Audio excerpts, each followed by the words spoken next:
কুমিল্লার থানাগুলোতে এখন অনেকটাই স্বাভাবিকভাবে চলছে প্রাত্যহিক কাজকর্ম। এ নিয়ে আরও জানবো কুমিল্লা পুলিশ লাইনস থেকে। আমাদেরকে বিস্তারিত এই বিষয়ে জানিয়েছেন প্রতিনিধি আনোয়ার হোসেন। কুমিল্লার সবগুলো থানাতেই স্বাভাবিক যে কার্যক্রম সেগুলো শুরু হয়েছে।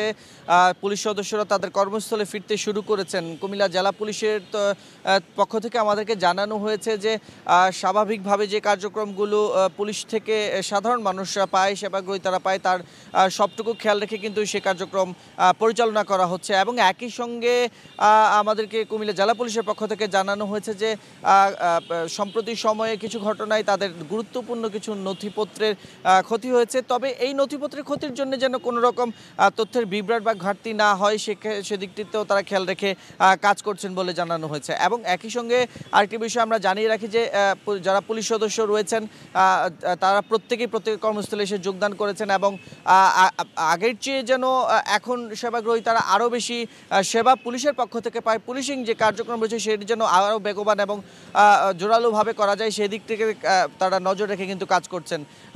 তো বলা যায় যে পুরোপুরি স্বাভাবিক হতে হয়তো আরও কিছুদিন সময় লাগবে এই পুলিশিং কার্যক্রম। তো আমার কাছে এই ছিল কুমিল্লা থেকে যেই থানাগুলোর যে পুলিশিং কার্যক্রম তার সর্বশেষ তথ্য।